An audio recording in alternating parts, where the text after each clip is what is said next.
merci à ceux qui sont venus. Je vais essayer de dire en peu de mots où se tient, à mon sens, le centre de la méditation déridienne de l'hospitalité, qui est une pensée profonde, singulière. Et donc, je vais essayer d'aller droit à ce cœur, à ce centre, qui tient, à mon avis, conjointement dans l'urgente nécessité où nous nous trouvons toujours. Je vais essayer de citer abondamment Derrida pour faire entendre sa voix, puisque je parlais de singularité. Il y a aussi là la singularité d'une écriture et d'une voix. Donc, nous avons à nous efforcer toujours, je le cite, de plier un concept inédit de l'hospitalité, c'est celui de Derrida, je vais y revenir, aux terrifiantes urgences qui nous assaillent. Donc ce sera ça mon point de départ, et au fond, ce que je voudrais vous proposer aujourd'hui, simplement l'élucidation ou l'explicitation de cette requête, plier un concept inédit de l'hospitalité aux terrifiantes urgences qui nous assaillent. Et pour être fidèle à la difficulté de cette position et de cette pensée, je cite encore Derrida, toutes ces questions qui restent obscures et difficiles, c'est-à-dire cette unique question, comment plier le concept aux urgences. Toutes ces questions, nous ne devons ni nous les cacher, ni faire semblant de les croire dominables, dit Derrida. Donc, je voudrais premièrement essayer de vous indiquer ce qu'est ce concept inédit de l'hospitalité, développé, avancé, élaboré par Derrida. Deuxièmement, je vais essayer également de vous dire où se situe le pli, la pliure, la nécessité de plier le concept aux exigences. Et troisièmement, il faudra évidemment se demander ce que sont ces terrifiantes urgences qui nous assaillent. Premier point, donc, le concept inédit. S'agissant de l'hospitalité, selon Derrida, c'est évident, le pli dont il est question, plier, c'est le pli de l'inconditionnel et de la condition, tout simplement, si on peut dire.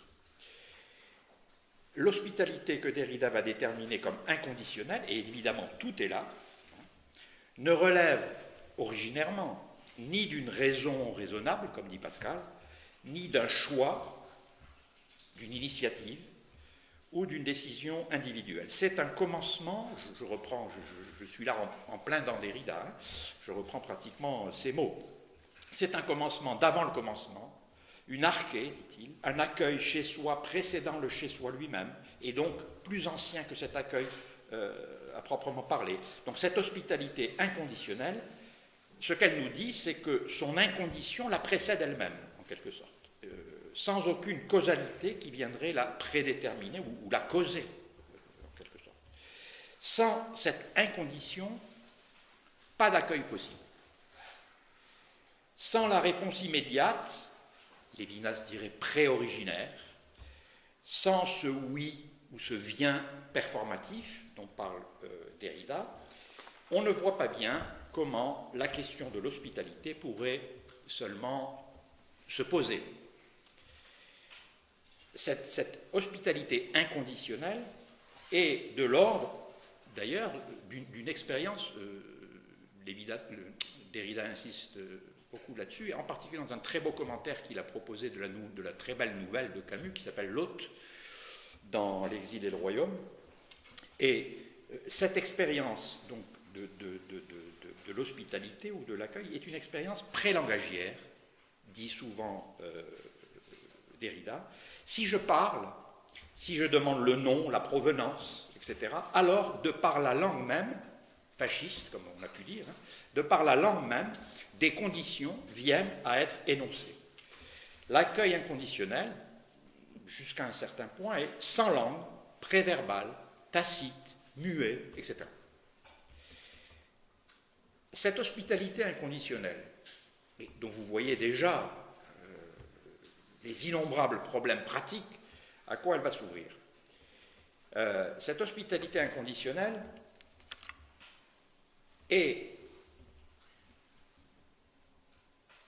cette hospitalité inconditionnelle, donc, avec les problèmes pratiques qu'elle emporte avec soi, elle forme l'incondition abyssale sur quoi s'enlève toute interrogation pratique, empirique, concrète, politique de l'hospitalité.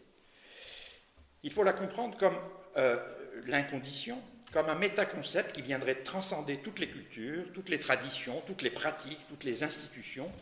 Et ce mouvement de transcendance ou d'excession se signifie depuis la question basique et en même temps innommable de l'altérité de l'autre. Et là, on parlait, je crois, ensemble hier soir de la dette contractée par Derrida envers Lévinas. Elle se tient aussi sur un certain nombre d'autres points sur lesquels je vais revenir, mais aussi là-dessus sur la question de l'altérité de l'autre et de l'autre.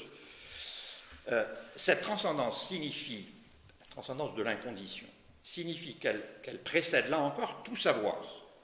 D'ailleurs, accueillir, c'est d'emblée ne jamais savoir ce qui arrivera avec l'arrivée de l'autre,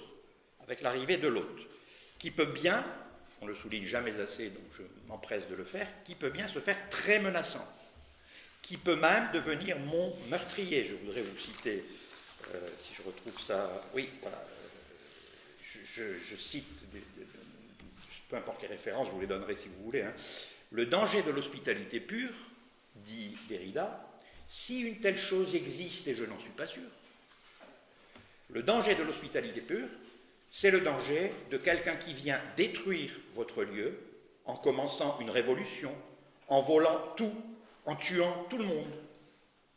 Dans notre texte, il parle de l'autre comme le possible violeur, dit-il. Donc il y a ce point, je voudrais d'emblée le mettre là, le faire apparaître immédiatement. Donc cette inconditionnalité, ou cet infini de l'hospitalité, comme dit aussi parfois Derrida, pour autant, ça n'est pas un défaut. Ça n'est pas un vilain défaut au sens où ce serait rien d'autre qu'une sorte d'idée intelligible ou d'idée régulatrice.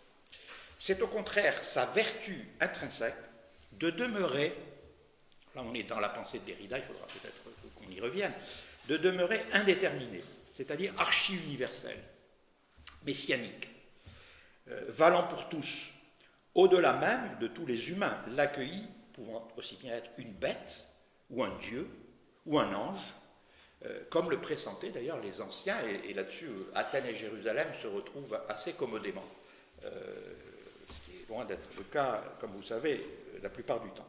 Cette inconditionnalité de l'accueil, qui dit oui à l'arrivant, n'est donc ni assurée, je viens de vous citer le texte où Derrida dit lui-même, je ne suis pas sûr que ça existe, elle n'est donc ni assurée, bien que je ne puisse en même temps m'en passer pour essayer de comprendre de quoi il s'agit avec l'accueil, et elle n'est pas davantage quelque chose. Elle doit plutôt ne rien poser, ou ne rien supposer, ou présupposer avant soi, c'est-à-dire une règle, un contrat, une convention, une tradition, un devoir, une morale, une religion, etc., etc. Dès lors que l'hospitalité viendrait à se donner un contenu, voire une parole, dès lors qu'elle viendrait à se parler, alors se pose, et doit impérieusement se poser, c'est-à-dire que là encore, ça n'est pas un vilain défaut, la question de l'hospitalité conditionnelle, cette fois, c'est-à-dire la question de la politique, la question du politique, la question politique, la question éthico-pratique, pourrait-on dire également. Vous aurez sans doute compris que j'ai dans mon viseur un certain discours qui m'irrite au plus haut point, se réclamant de Derrida et faisant comme si Derrida était simplement une espèce de chantre angélique de l'accueil inconditionnel. Alors que je viens déjà de poser un certain nombre de points qui montrent que non. Il nous dit que, je vous ai dit en commençant, qu'il dit même que les difficultés qui ressortissent à cette impossible articulation ne sont pas dominables, dit-il. Ah, je poursuis. Si on parle d'hospitalité inconditionnelle, et il faut impérativement le faire, Si on parle d'hospitalité inconditionnelle, la question de son exercice et donc de la condition de son exercice se pose d'emblée, comme un intrus en quelque sorte. Comme si cette question de la condition devait être elle-même accueillie dans l'incondition absolue ou l'infini, ou la pureté, comme il dit. Sinon, c'est cette hospitalité inconditionnelle qui deviendrait elle-même inhospitalière à la condition, en quelque sorte. Je cite, je disais que je donnerai la parole à Derrida, je le cite, une antinomie insoluble, non dialectisable, entre la loi de l'hospitalité, la loi inconditionnelle de l'hospitalité illimitée, donner à l'arrivant tout son chez-soi et son soi, lui donner son propre, sans lui demander ni son nom, ni contrepartie. Donc l'antinomie entre la loi de l'hospitalité inconditionnelle et d'autre part les lois de l'hospitalité, ses droits et ses devoirs toujours conditionnés et conditionnels.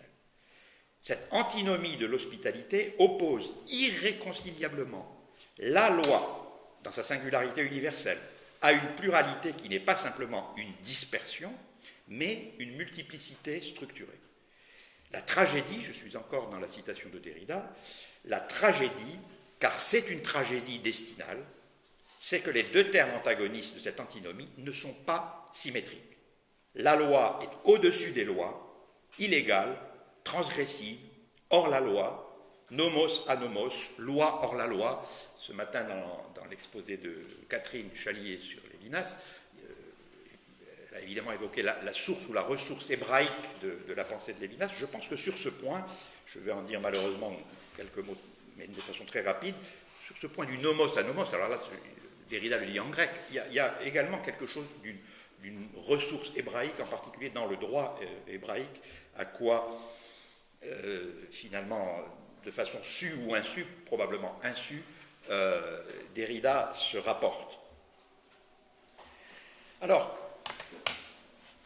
ce que je voudrais vous dire, c'est qu'on ne peut pas exposer cette question de l'hospitalité selon Derrida, cette question brûlante, en analysant de façon séparée, d'une part, l'inconditionnalité absolue, et d'autre part, les conditions de son exercice.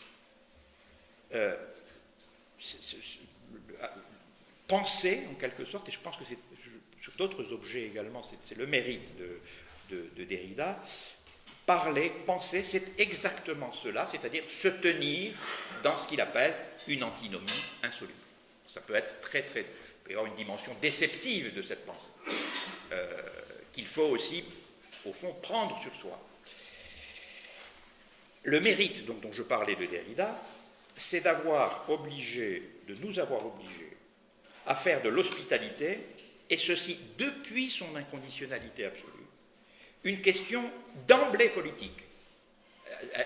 Il n'y a pas une originarité, si vous voulez, de l'incondition dont serait dérivée la question de l'exercice des conditions de la politique, etc.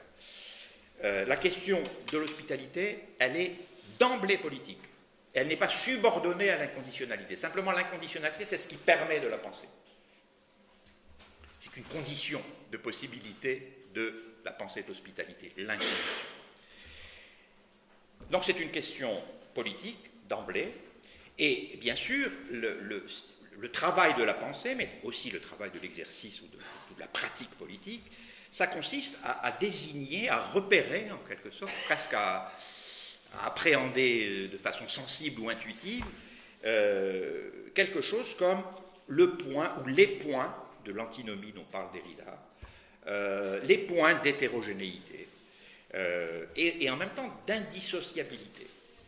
Et du coup, comprendre ce qu'il en est de ce que Derrida appelle ici tragédie politique. Il y a ça chez Derrida. Toute politique peut-être, ou sans doute, est-elle tragique. Et en même temps, toute difficulté de la pensée est elle-même politique, en quelque sorte. Si on entend par politique cette espèce de tragédie destinale dont il parle. Elle est politique, donc, cette question de l'hospitalité, parce qu'elle est débordée en amont d'elle-même par de l'inconditionnalité pure, de la non-politique, du suprapolitique, de l'extra-politique. Il faut donc essayer il faut n'a rien d'injonctif, c'est simplement l'esquisse d'une perspective de pensée. Hein. Donc ça n'est pas une prescription et c'est encore moins une nécessité, évidemment. C'est une tâche. Hein. Travailler dans l'indécidable, d'une certaine manière. Il faut donc se tenir dans cet équilibre, évidemment instable, c'est-à-dire instable, ça veut dire constamment en quête d'un espace historique qui serait situé, je cite encore, entre la loi d'une hospitalité inconditionnelle, offerte a priori à tout autre, à tout arrivant, quel qu'il soit, et les lois conditionnelles d'un droit à l'hospitalité, sans lequel la loi de l'hospitalité inconditionnelle risquerait, j'y insiste, de rester un désir pieux, irresponsable, sans forme, sans effectivité, voire de se pervertir à chaque instant. C'est Derrida. Hein. Et là, ce que Derrida appelle pervertibilité, qui est un des modes de cette articulation impossible de l'incondition et de la condition, la pervertibilité est une façon de nommer cette antinomie dont je parlais en citant Derrida au tout départ. Je le cite encore, « Sans cesse nous guettera ce dilemme entre l'hospitalité inconditionnelle qui passe le droit, le devoir, la politique, et l'hospitalité circonscrite par le droit et le devoir. L'une peut toujours corrompre l'autre, et cette pervertibilité reste irréductible.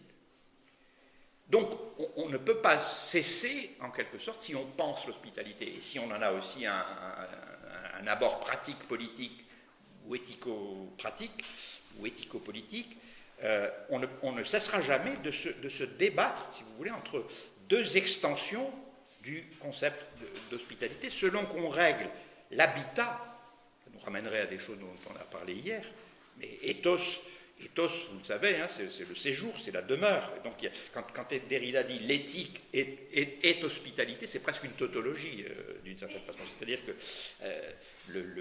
cette question de l'habitat est coextensive à l'expérience de l'hospitalité, puisque ethos, ça veut dire chez soi, en quelque sorte, lieu du séjour familier. Hein. Donc, je parlais de deux extensions du concept d'hospitalité, selon la façon dont on va régler la question de l'habitat, soit sur le don absolu et sans mesure,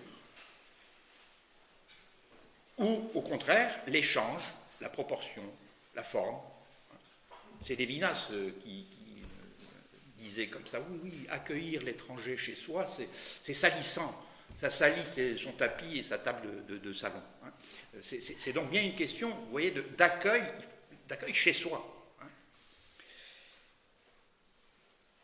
Alors, si on ne prend pas en compte cette antinomie, cette pervertibilité, c'est-à-dire cette intransitivité entre deux régimes de la morale d'hospitalité, alors on se refuse à en apercevoir le tragique, la tragédie du politique, de la politique. Et ça revient à trahir, à réduire, et au fond, comme à tenter de désactiver vers un pôle ou vers l'autre les tensions dynamiques, la nervosité même de cette pensée derridienne de l'hospitalité. De fait, il y va toujours d'un certain ordre des priorités et des hiérarchies. Et donc, du coup, aussi, de ce que Derrida appelle parfois négociation, d'autres fois transaction.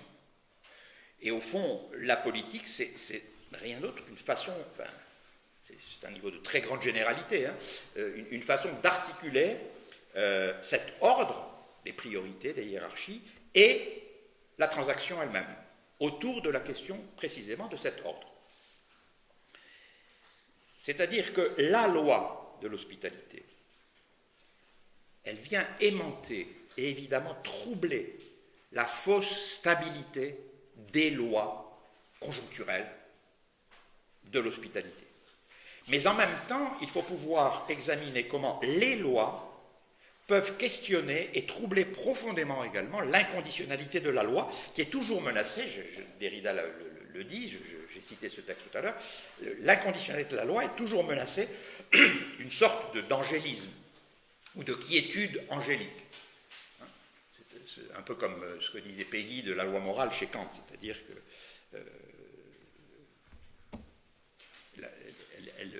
elle est là, mais elle n'a pas de main, hein, en quelque sorte.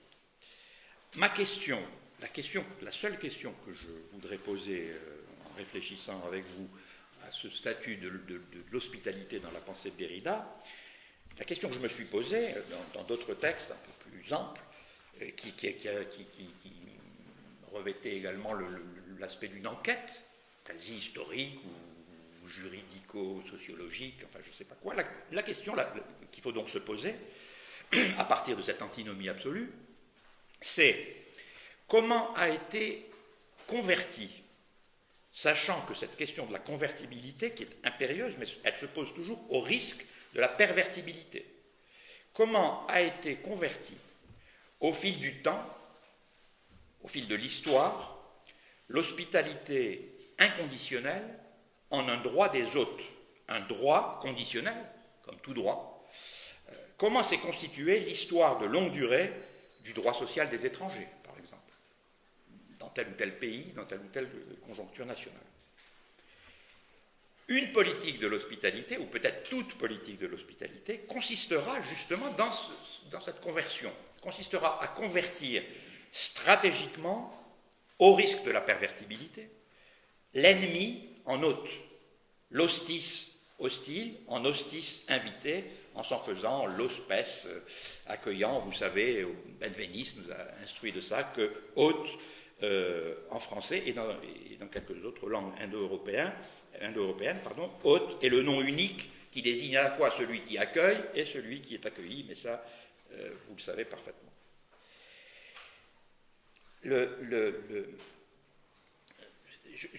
En passant, je parlais tout à l'heure du rapport à Lévinas, c'est toujours intéressant, quand on parle de Derrida, de mesurer, là aussi on en parlait hier soir, et le rapport à Kant d'un côté et le rapport à Lévinas de l'autre.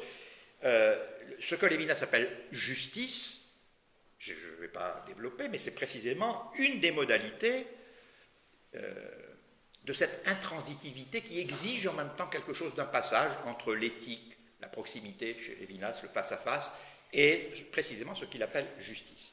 Il y a donc une déclinaison lévinassienne de la question chez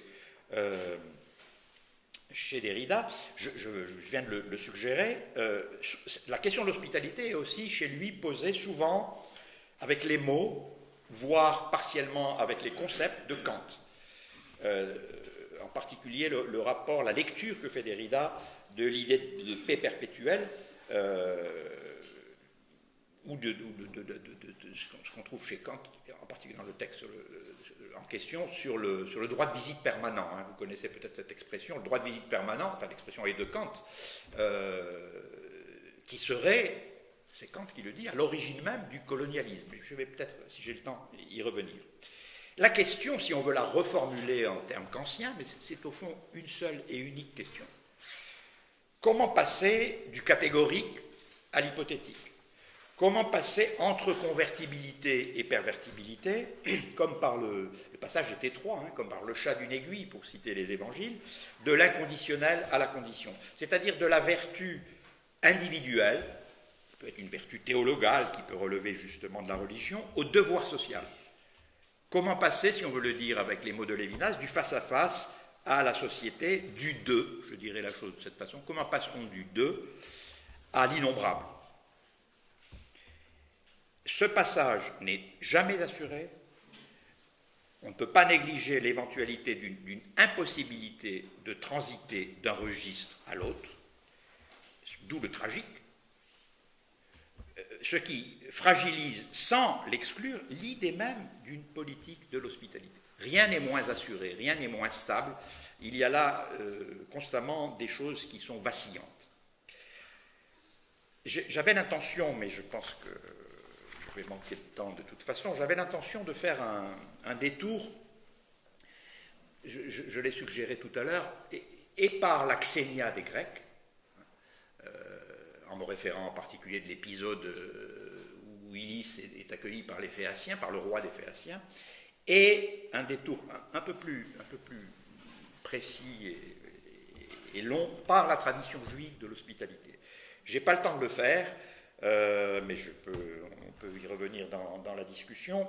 La tradition juive, enfin, l'hospitalité inconditionnelle, dont la figure ou le paradigme, en particulier dans les commentaires talmudiques, c'est évidemment Abraham, l'accueil par Abraham et par Sarah des trois sages, mais c'est aussi l'hospitalité inconditionnelle, alors due à l'étranger, à la veuve et à l'orphelin. L'autre jour, j'entendais un très beau reportage sur les Touaregs, et ils pratiquaient, eux, l'hospitalité inconditionnelle. J'étais très frappé, et puis dans le cours du reportage, on apprenait que c'était une hospitalité inconditionnelle limitée à 3 jours. On est exactement dans l'antinomie. Elle est inconditionnelle, mais sur 3 jours ensuite. Bon. Donc je passe sur le long détour que je voulais faire par cette tradition juive de l'hospitalité, mais je dis peut-être ce qui m'a intéressé le plus dans cet examen. La leçon peut-être principale que je retire, il y en a sans doute d'autres, mais dont m'instruit cette tradition juive, est que l'hospitalité déborde forcément la loi qui, par ailleurs, la prescrit. Et ce débordement se fait au nom de la mémoire de l'esclavage, de l'exil. Nous fûmes nous-mêmes étrangers au pays d'Égypte, etc. Entre autres choses, la tradition note qu'en hébreu, quand on dit j'habite, anigar, la graphie est exactement identique à aniger, qui veut dire je suis étranger. Et donc, l'observance stricte, comme on dit, si elle est stricte, si elle est, l'hébreu dit, dans la ligne du droit, shurat adin, elle court le risque de n'être pas juste, tout simplement. Elle doit donc sans cesse s'excéder elle-même, l'ifnim mishurat adin, c'est-à-dire le droit au-delà du droit, en quelque sorte, mais dans le droit romain, il y a des choses qu'on pourrait comparer, le sumum ius summa iniuria va dans un sens voisin. Je ne voudrais pas suggérer que ce serait une exclusivité absolue de la tradition hébraïque. Je pense que sur ce point-là, et Athènes et Jérusalem, et sans doute Rome également, peuvent être mises en comparaison. Je ne dis pas du tout qu'on a affaire là à des choses qui sont identiques. Si le droit, ce que je retire de cet examen approfondi de la tradition juive de l'hospitalité, si le droit n'excède pas les limites légales telles qu'elles sont circonscrites dans un corpus, dans un codex, il sera injuste. Et à la limite, il ne sera même plus le droit. Il y a aussi il y a Catherine qui est dans la salle, et d'autres parmi vous certainement, il y a Raphaël, Joseph, etc. Il y a même un passage célèbre du Talmud où on demande à un sage pourquoi Jérusalem a-t-elle été détruite. Et il répond parce qu'on y pratiquait le droit. Vous voyez, la réponse est paradoxale, mais il entendait par là parce qu'on n'y pratiquait que le droit. Donc cette idée d'un droit au-delà du droit me paraît importante et animer en profondeur un certain exercice possible, en tout cas, du droit hébraïque. Ça veut dire, donc, je laisse de côté, faute de temps, cette question du droit hébraïque. Ça veut dire que, pour être pleinement effective, pour être pleine, l'observance, si je me réfère au judaïsme, mais l'observance du droit, en quelque sorte, pour mêler d'emblée les deux registres, doit toujours aller au-delà d'elle-même, c'est-à-dire au-delà de la prescription. Mais il faut être très prudent. Il faut faire attention, c'est là que ce péril de l'irénisme, de l'angélisme, se réclamant de Derrida, me paraît à la fois périlleux et puis m'agace aussi, il faut bien dire. Il faut faire très attention. C'est-à-dire qu'il ne faut pas conclure de ce que je viens de dire, de ce dont nous enseignent toutes ces traditions. Un droit, pour être juste, doit excéder le légal lui-même, doit s'excéder lui-même. Il faut faire attention et ne pas conclure de cet axiome que la loi, du coup, le droit lui-même, la prescription, le commandement, c'est pas grand-chose, finalement. Si ça a s'excéder sans cesse et à aller au-delà de soi. Ça pourrait rester lettre morte. Ou encore, c'est plus pervers, c'est plus hegelien, ou encore, il faudrait dialectiquement, si vous voulez, les abolir tous les deux, et le droit et l'excès, et la condition et l'incondition, les abolir pour mieux les réaliser, en quelque sorte. Je pense qu'au contraire, il faut s'en tenir à la loi. Pour être plus précis et reprendre ce que je disais de Derrida, il faut s'en tenir aux lois de l'hospitalité. La loi, ou les lois, hein, dans le sens pluriel qu'indique Derrida, elles déterminent ce jeu, si on peut dire, de l'observance et de l'excès, du droit et de son au-delà. Sans la loi dans sa rigueur, dans sa force, tout le propos sur l'inconditionnalité de l'hospitalité, en quelque sorte, et tout le propos de l'au-delà du droit s'effondre. La vraie question, c'est la question politique. C'est ce que je retire de Derrida, en tout cas. C'est-à-dire que l'hypothèse que je forme, c'est que la bonne façon de lire Derrida sur l'hospitalité, c'est de le lire d'emblée comme une pensée politique.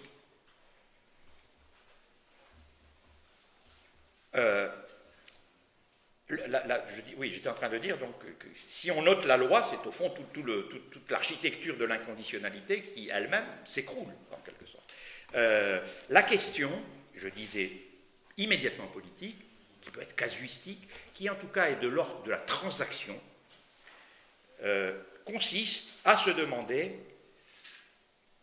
à ne pas prendre parti pour l'exception ou pour la loi. Rien ne me paraît plus bête que ce genre de choses, et c'est pas si rare. Il faut donc se demander jusqu'où peut aller l'exception de la loi ou de la règle, sans l'anéantir, la loi, mais en la mettant cependant en cause. Ou on peut inverser le propos, comment la mettre en cause sans toutefois l'anéantir purement et simplement. On peut en trouver, j'en ai trouvé une illustration intéressante dans l'article L622.1 du Code pénal, qui condamne, je cite, vous allez voir de quoi il retourne, qui condamne, je cite le texte, donc le Code pénal, toute personne qui aura, par aide directe ou indirecte, faciliter ou tenter de faciliter l'entrée, la circulation ou le séjour irrégulier d'un étranger en France à un emprisonnement de 5 ans et une amende de 30 000 euros. Mais c'est une vieille histoire, hein, ça a été remis, cette loi a été réamendée, mais ça remonte, on peut se souvenir pour les plus vieux d'entre nous, aux manifestations contre la loi de Bray de 1997 qui voulait réaménager le statut du certificat d'hébergement, si je me souviens bien, ou les questions de regroupement familial. Enfin, c'est une vieille question. Et on a tous en tête aussi le cas, là pour le coup très récent, d'un certain nombre de personnes qui ont été condamnées pour avoir aidé justement des migrants, comme on dit maintenant, à passer la frontière, pour les avoir secourus dans des situations difficiles, etc. On peut considérer, à partir de cet article du Code pénal, qu'une loi, et la question de l'au-delà du droit nous permet de penser quelque chose comme ça. On peut considérer donc qu'une loi est mauvaise si elle efface délibérément ses propres marges d'indécidabilité, d'aléa, en quelque sorte. Si elle en vient, par exemple, à prohiber l'exercice effectif et donc excessif de l'hospitalité. Oui, il faut à chaque fois tenir la loi, pour autant. La loi, elle est évidemment dans son rôle lorsqu'elle entend soumettre cet exercice à des règles, à des limites, à des conditions, comme le fait un texte de 2004 qui s'appelle le Code d'entrée et de séjour des étrangers et du droit d'asile, comme le fait ce texte qui statue, on peut évidemment ensuite critiquer ces déterminations légales, on peut les mettre en cause, on peut contester les dispositions concrètes qui se trouvent dans ce code, qui concernent une façon de moduler et de régler justement les déplacements dans l'espace des étrangers, c'est-à-dire l'arrivée, le séjour, le regroupement familial, l'intégration, l'éloignement, l'expulsion, l'asile, l'hébergement, etc. la question de la maison se poserait aussi sous ce rapport. Et donc, une politique se dessine dans le code en question, dans le CESEDA, hein, c'est l'acronyme de ce texte. Et dans cette politique se module une certaine configuration de l'hospitalité qui est réglée par un certain nombre de conditions ou de limites entre le dedans et le dehors, entre le national et l'étranger, etc. Donc la politique, même la plus éthique, entre guillemets, doit inventer des procédures de conversion en accueil accueillant.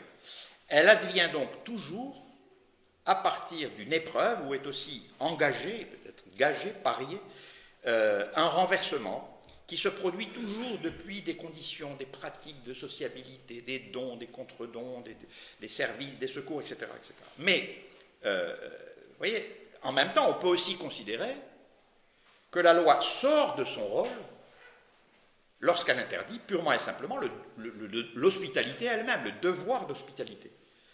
Et c'est quelque chose de l'inconditionnalité de la loi qui permet de statuer de cette façon sur ce que j'ai appelé un peu sommairement une bonne loi et une mauvaise loi.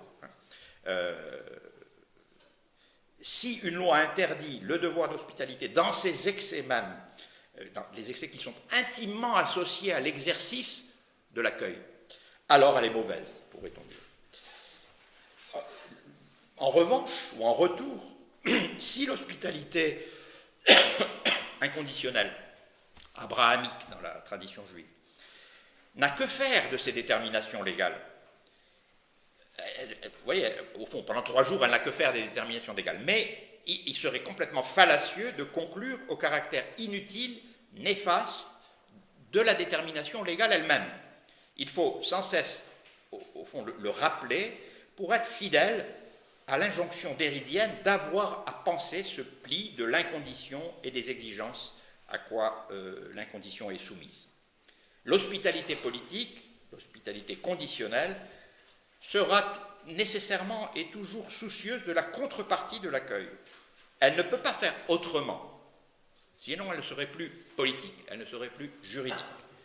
L'étranger devra se soumettre, mais jusqu'à un certain point. Vous voyez, toute la question est de déterminer ce point. Hein, c'est une question tout à fait difficile, comme le dit Derrida. Mais il devra se soumettre, jusqu'où? Aux usages en vigueur dans la maison qui l'accueille, si on peut dire. Ni l'un ni l'autre, c'est-à-dire ni l'incondition, ni la politique, ne sont illégitimes. Loin de là. Et toute position unilatérale, exclusive, ou bien l'accueil sans limite, ou bien la loi sans la grâce, en quelque sorte. Toute position unilatérale de ce type est porteuse d'une possibilité, en tout cas de désastre. Toute la question, et je cesse de dire à quel point elle est très difficile, hein, est de savoir comment les types de requêtes qui sont convoquées par l'une et l'autre position, la condition, l'incondition, peuvent entrer en collision, c'est inévitable cette collision, peuvent ou doivent entrer en collision sans provoquer une déflagration qui viendrait ruiner au fond les deux pôles de cette tension dynamique. Autrement dit, c'est mon propos de départ, à quoi je reviens, il s'agit bien d'une question d'emblée politique, y compris avec l'inconditionnalité de la loi. La politique, c'est exactement ça, je l'ai dit, comment réguler un conflit violent, bien sûr, hein, pour qu'il ne vire pas en explosion funeste, et pour qu'il ne soit pas non plus écrasé dans les termes et dans les forces qui le constituent, ce conflit. Et pour qu'il n'accouche, au fond, ni de la guerre civile, en quelque sorte, la loi contre l'amour, par exemple, ni de la dictature, qui peut être aussi bien une dictature de la loi qu'une dictature de l'amour, d'ailleurs. Et donc, à mon avis, et je crois être très fidèle à Derrida, mais je sais que Raphaël et Joseph ont assisté au séminaire qui n'est pas complètement publié sur l'hospitalité, donc ils pourront peut-être me conforter ou me contredire, c'est selon. Hein. Il me semble que toute méditation sur l'hospitalité, voilà ce dont nous instruit Derrida, doit se méfier à la fois de la simple indignation vertueuse, sans considération du poids des formations de compromis qui sont proprement politiques, autant que du simple rappel intransigeant à la loi, sans considération de la provenance inconditionnelle de l'injonction éthique de l'accueil. J'ai parlé de Lévinas pour conclure, il faut que je m'arrête. Je voudrais revenir ou peut-être compléter quelque chose de l'hétérogénéité déridienne, condition incondition, par ce que Lévinas appelle asymétrie, ou dissymétrie, je vais dire dissymétrie pour éviter les confusions phonématiques.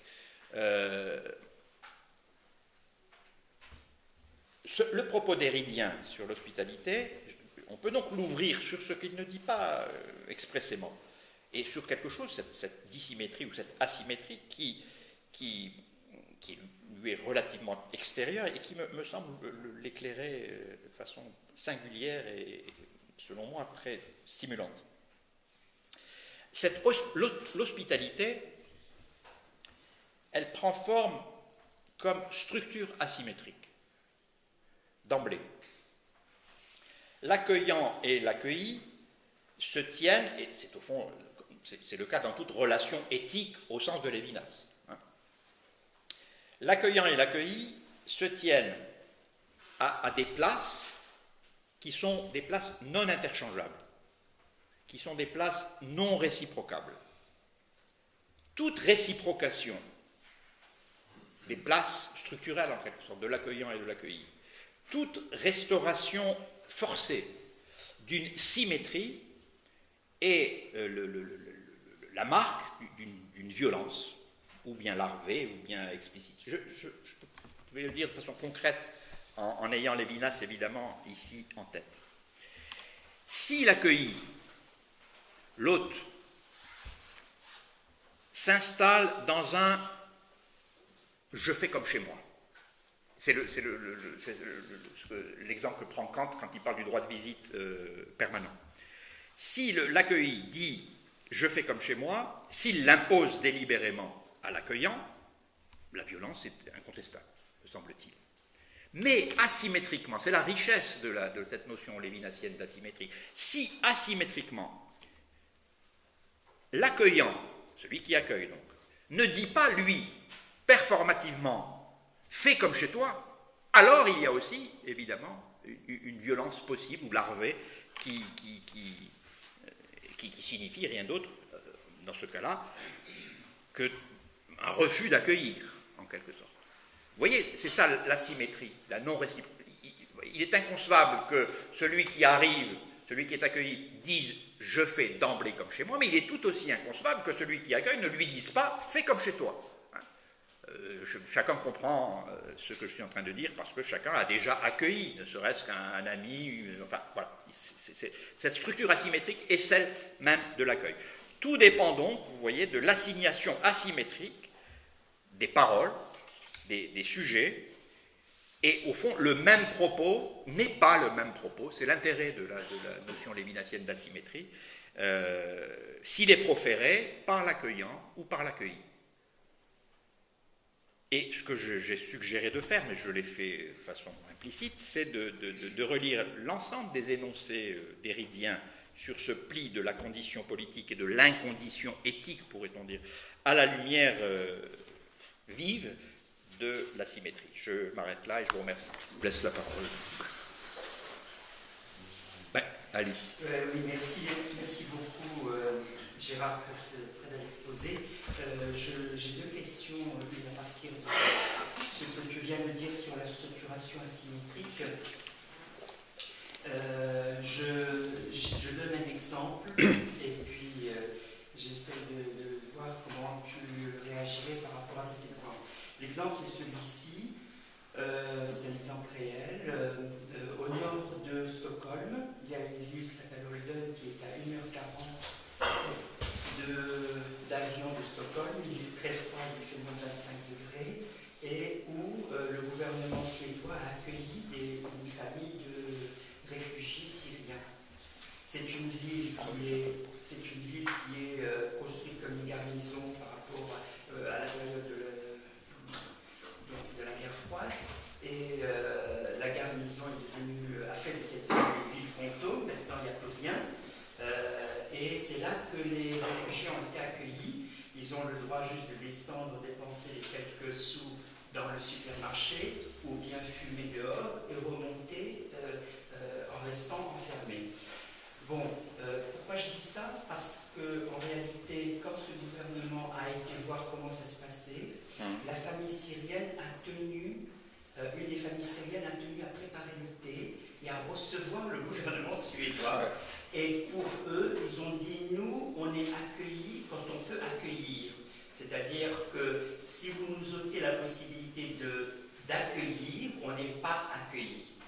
Et donc ça je pense que c'est un enjeu très très important dans tout ce qui est autour des migrants aujourd'hui, et autour de ce qu'on a entendu hier sur la maison, c'est cette possibilité. Alors là, quand même, il y a quand même une symétrie.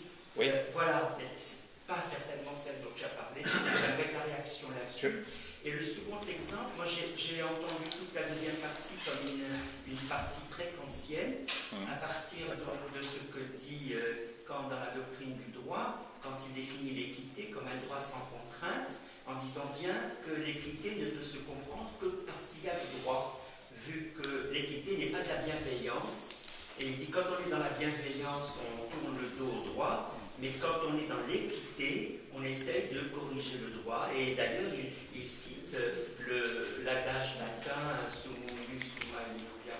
Alors, justement, comment articule-t-il tout ce kantisme avec Derrida? Alors, il y a donc deux questions qui sont très stimulantes. Je ne dis pas ça comme ça, par politesse. La première, c'est en me donnant la possibilité d'accueillir que je serai véritablement accueilli. J'y vois moins une structure symétrique qu'une sorte, si on veut parler de structure, puisque j'ai parlé moi-même de structure asymétrique, qu'une sorte de mise en abîme de l'accueil. C'est moins, j'y entends pas, alors peut-être que je m'égare ou je me trompe, j'y entends pas un donnant-donnant, c'est pas ça qui est dit.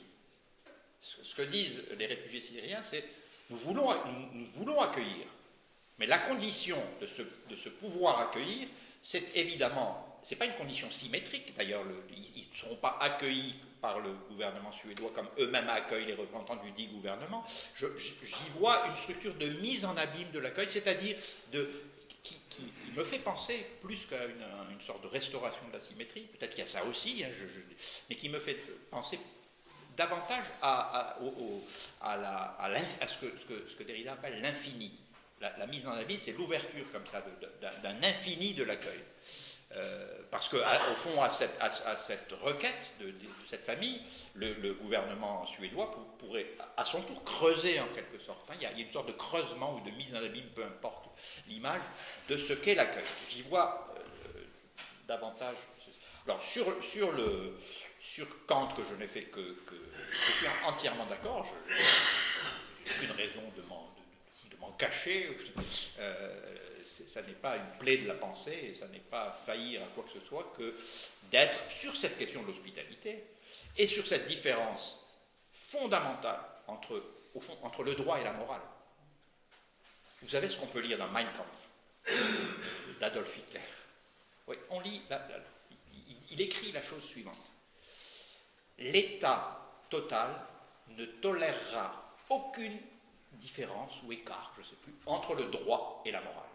Donc, ce qui est de salubrité éthique absolument requise, c'est que précisément, ce qui est reproché à Kant par Hegel, par exemple, c'est précisément qu'il y ait de l'écart, qu'il y ait toujours de l'écartement.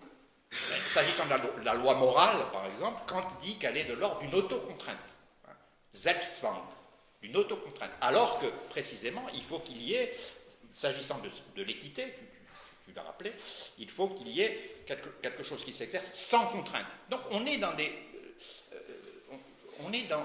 à chaque fois avec Kant, et c'est ce qui me paraît le mettre Derrida, dans une certaine proximité à Kant, c'est qu'on a à chaque fois affaire, je dirais la chose grossièrement, rapidement, comme ça, dans les deux cas, à une pensée des limites, à une pensée des frontières, à une pensée des conditions.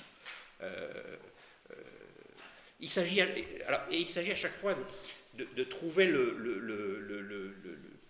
point de mutation et de renversement. Il y a vous connaissez tous ce mot de Pascal, quand il parle des athées ou de l'athéisme, il dit à un moment grandeur de l'athéisme, grandeur de pensée de l'athéisme, et puis il ajoute, mais jusqu'à un certain point seulement.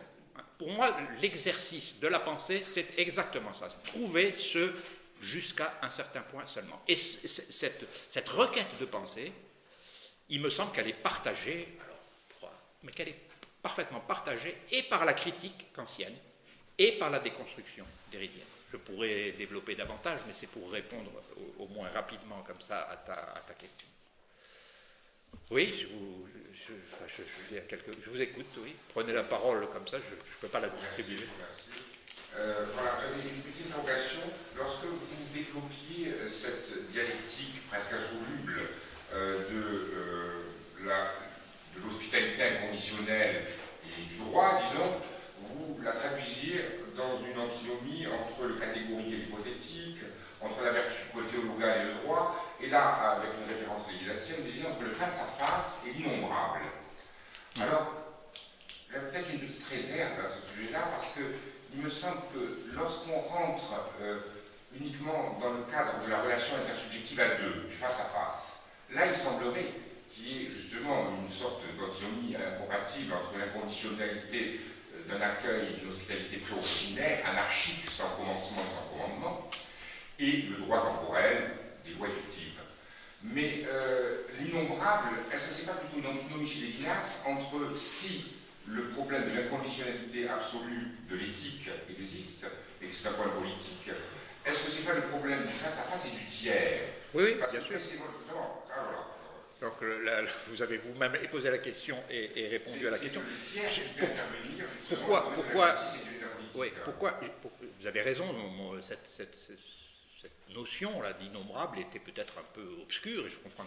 Mais pour moi, ça se rapportait tout simplement au tiers. Alors, dans ce que j'ai pu écrire sur Lévinas, en particulier dans un petit livre sur Lévinas et la politique, ou sur Lévinas politique, hein, c'était le sous-titre de ce livre, je me suis toujours dit qu'il fallait mieux dire, alors c'est pas à moi de corriger Lévinas, vous voyez, c'est une prétention, mais il vaut mieux dire les tiers que le tiers.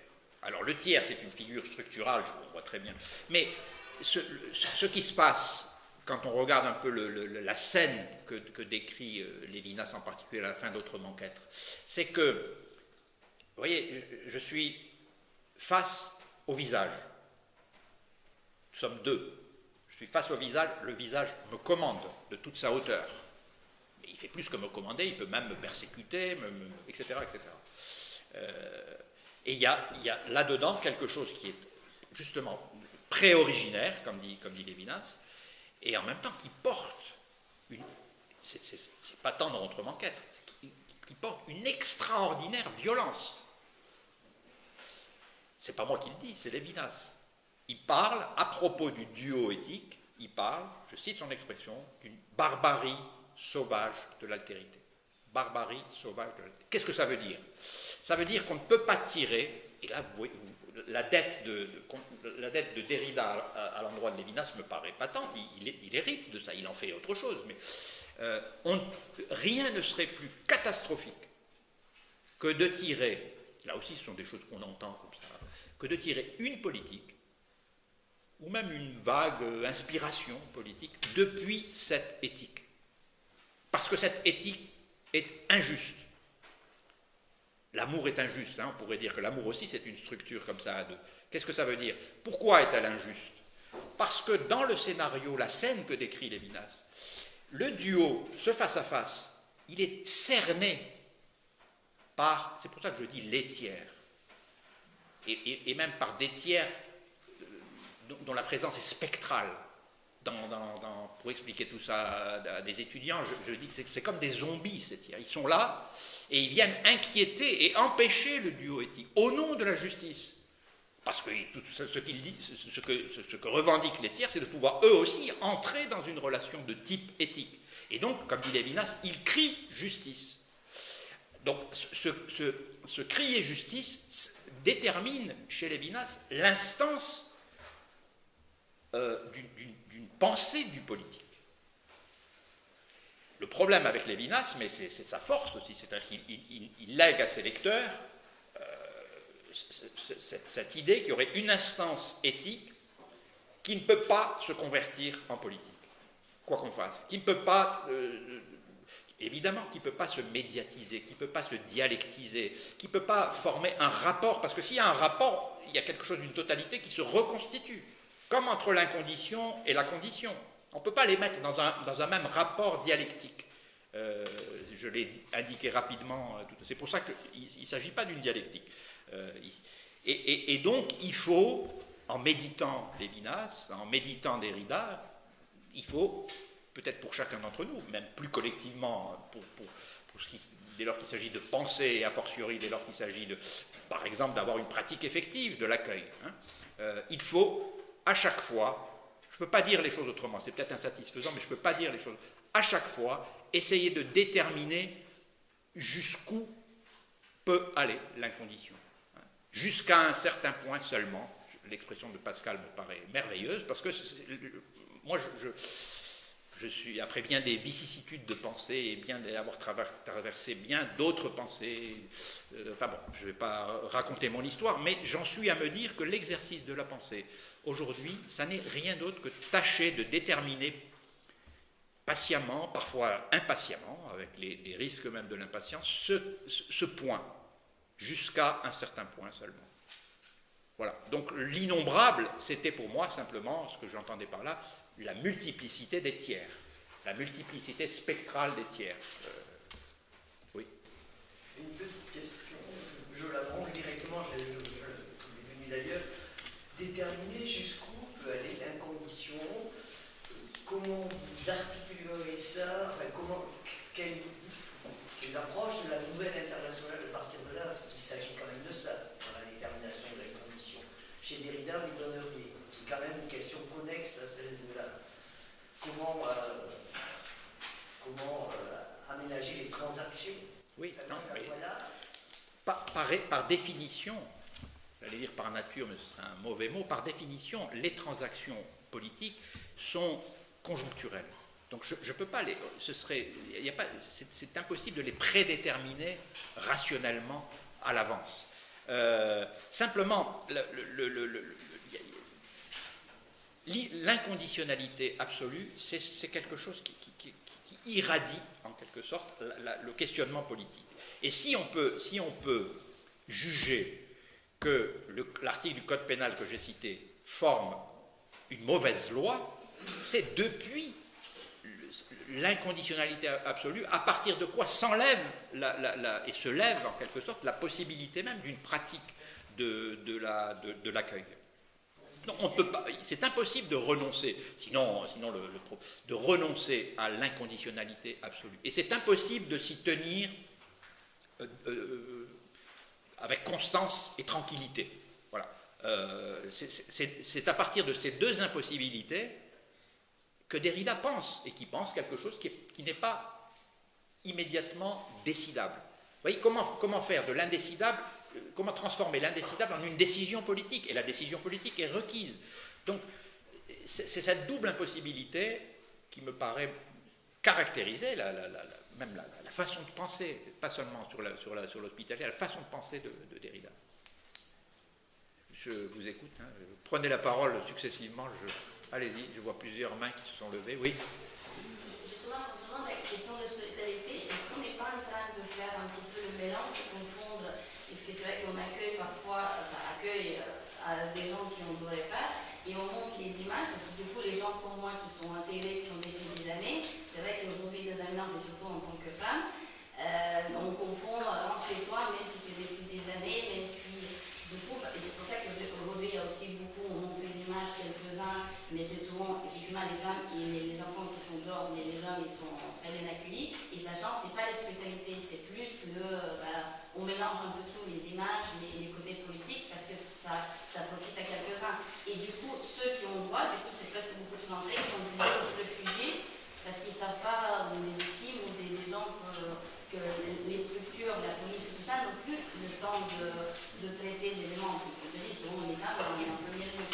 Donc, est-ce qu'on n'est pas en train de mélanger un peu tout l'hospitalité et un peu de parasitisme de certains Il y a Ça, je sais pas. ceux qui sont en guerre et il y a ceux qui parce que ici c'est mieux, parce qu'il y a beaucoup de Marocains qui viennent et qui disent c'est mieux ici, je me suis dit que je suis installée. Vous avez parlé de parasitisme. Parasitisme, Non, c'était juste pour certains. parasitisme, Non, mais on donne je à vois à ceux quoi qui ont vous. déjà, ils prennent Je crois encore avoir. plus, Oui. et ceux qui ont le mérite, ben, ils se retrouvent. Non, mais ça, moi, je peux pas. tout ça, là. Je peux pas statuer sur Non, ces mais là, choses. c'est juste une image, parce qu'on montre aussi des images qu'il faut accueillir, qu'il faut aider, mais après, ceux qui travaillent ici, s'ils se trouvent à la rue, on s'en fout en fait. Oui, oui, d'accord. Là, on rentre précisément dans la détermination des conditions. Et c'est jusqu'à quel point, etc. Donc la détermination des conditions, c'est ce qui va permettre de configurer ou d'esquisser quelque chose qui est de l'ordre d'une décision politique. S'agissant des étrangers qui vivent parmi nous, cette expression, c'est celle de Kant dans l'anthropologie du point de vue pragmatique, quand il parle des Juifs, hein, donc, les étrangers qui vivent, des Palestiniens qui vivent parmi nous, dit-il même précisément. Donc, bien sûr qu'il faut déterminer des conditions qui sont des conditions de l'accueil, qui sont aussi évidemment des conditions du refus de l'accueil. Parce qu'on peut pas, si on pose des conditions sans conditions, vous voyez, on ne pense plus la condition. Mais à chaque fois, ceci doit s'enlever sur ce fond, cet arrière-fond de l'inconditionnalité absolue de l'accueil, de l'avoir à accueillir. Parce que c'est la structure même de la subjectivité chez Lévinas et d'une certaine façon autrement chez Derrida aussi. C'est parce que nous sommes nous-mêmes des étrangers. Il y a là un réseau complexe qu'il faut, à partir de Derrida-Lévinas, je crois il y a de quoi penser ces questions. Pas forcément les trancher à chaque coup, il y a de quoi penser ces questions. Vous avez parlé des risques et des dangers aussi de l'hospitalité, de l'accueil. Oui. Il y a aussi son pendant, c'est la richesse de l'hospitalité de l'accueil. Oui, bien sûr. Il m'est venu en tête, au début des transplantations cardiaques, ça remonte il y a quelques années, et on parlait surtout des risques de rejet. Oui. Parce que le corps rejetait cet élément extérieur, et finalement c'est une grande richesse parce que ça permet ensuite de sauver beaucoup de vies humaines. Oui, c'est simplement un exemple. C'est une métaphore acceptable, précisément. La métaphore d'une greffe qui prend ou qui ne prend pas. Donc, oui, moi, je vous ai exposé un certain nombre de points précis. Ensuite, je suis content si cela fait écho pour chacun d'entre vous à ce qui suscite votre propre pensée. Je te remercie d'ailleurs parce que c'était très important d'avoir bien situé la poétisation entre inconditionnel et conditionnel, parce qu'évidemment, moi je travaille dans le monde anglo-saxon, Derrida il passe pour le philosophe de l'hospitalité. Donc ça, je trouvais ça très intéressant. Je voulais juste un peu titiller un peu sur quelque chose, notamment par rapport à Kant. Parce que, donc j'ai très bien compris la valeur pour toi de ce philosophème, entre guillemets, d'excédence, hein, donc, qui va être le moteur de la négociation entre l'inconditionnel et le conditionnel sans les anéantir. Ça va être l'excédence. Et donc ta question, la question que tu cherches à tirer depuis Derrida, c'est jusqu'où est-ce qu'on peut aller dans l'excession ou dans l'excédence. La question que je voudrais te poser là-dessus, et pour justement ne pas chuter, parce que contrairement à ce que je ne crois pas que Derrida soit, certes il y a un rapport avec Kant, mais il y a une différence très notable. La question que je voulais te poser donc c'est, est-ce que tu penses que cette excession tire sa sève, comme on dit, sans origine, tire sa sève, tire sa force depuis l'inconditionnalité, depuis l'idée inconditionnelle d'hospitalité, ou depuis un tout autre lieu que celui de la distinction entre conditionnalité et inconditionnalité. C'est-à-dire que peut-être que Derrida a en tête un tout autre lieu pour cette excédence que celui soit de la conditionnalité, soit de l'inconditionnalité. C'est mon avis, et je pense que c'est mon avis pour le sortir de l'idéal hypothétique kantien, idéal hypothétique kantien que tu avais déjà critiqué comme dans ta toute dernière phrase de ta conférence, parce que dans ta toute dernière phrase de ta conférence, tu dis le même propos n'est pas le même propos s'il est prononcé par l'accueillant ou s'il est prononcé par celui qui est accueilli. Alors ça me semble être aux antipodes Oui. de la symétrie ou de l'intersubjectivité française. Je suis d'accord avec toi. Hein. J'ai dit qu'il y avait, alors ça, je le maintiens, je ne sais pas si là-dessus tu contestes ou pas. Ce que je maintiens, c'est que la critique comme la déconstruction obéissent à des modes de pensée qui consistent très précisément à tracer des limites, alors, ou à trouver en même temps des interfaces. Des interfaces entre l'intelligible et le sensible, entre la catégorie et les phénomènes, etc. etc. Et alors, la différence fondamentale, ça tient en un mot, c'est un mot de Lévinas que reprend d'ailleurs Derrida, c'est le mot de déformalisation. Ce que fait Derrida, y compris en revendiquant quelque chose de cet héritage kantien, c'est qu'il le déformalise. Et cette déformalisation, ça passe, ou ça passera aussi par une asymétrisation de quelque chose qui, chez Kant, demeure dans la symétrie, bien sûr. Déformalisation ou asymétrisation, c'est là que se tient la différence. Je maintiens quand même qu'il y a quelque chose comme, et il me semble que Derrida le dit lui-même, une inspiration kantienne de la déconstruction. Ça ne veut pas du tout dire que Derrida est kantien.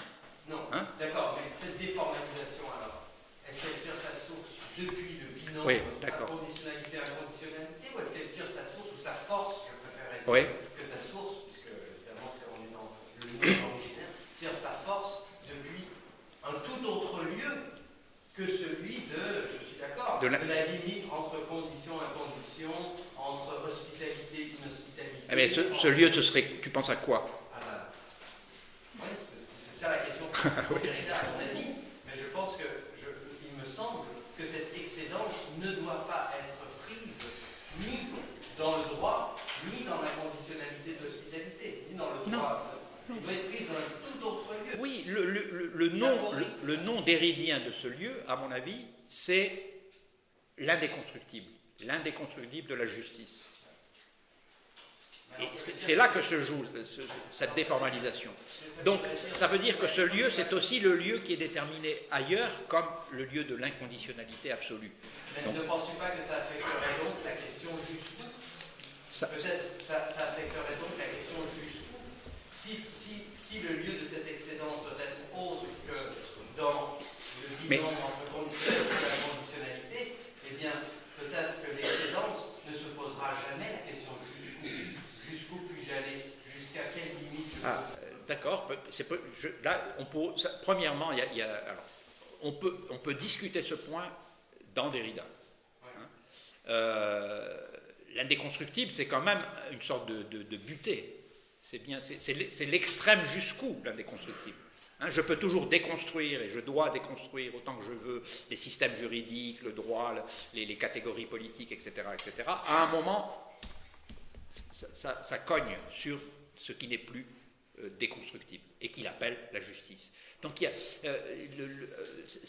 ça c'est le premier point. On peut discuter, je comprends très bien sur ce point précis de ma lecture de Derrida. Je ne suis pas sûr que ce que j'ai dit à propos du jusqu'à quel point se trouve dans Derrida. C'est pour ma part. J'ai dit qu'au terme d'un cheminement assez long, j'en suis aujourd'hui à considérer que. Donc c'est quelque chose qui me revient. Il ne s'agit pas pour moi de l'imputer à Derrida et d'essayer d'inventer une légitimité ou de me réclamer d'une autorité, celle de Derrida, ça n'aurait aucun sens. Je pense que penser, c'est exactement trouver ces points de butée. Qui chez Derrida se nomme indéconstructible? Il n'y a pas que la justice, il y a d'ailleurs peut-être plusieurs indéconstructibles chez Derrida. Donc c'est bien qu'il y a un mouvement qui consiste à remonter jusqu'à un point où quelque chose se retourne. Quelque chose n'est plus tenable. Merci à tous.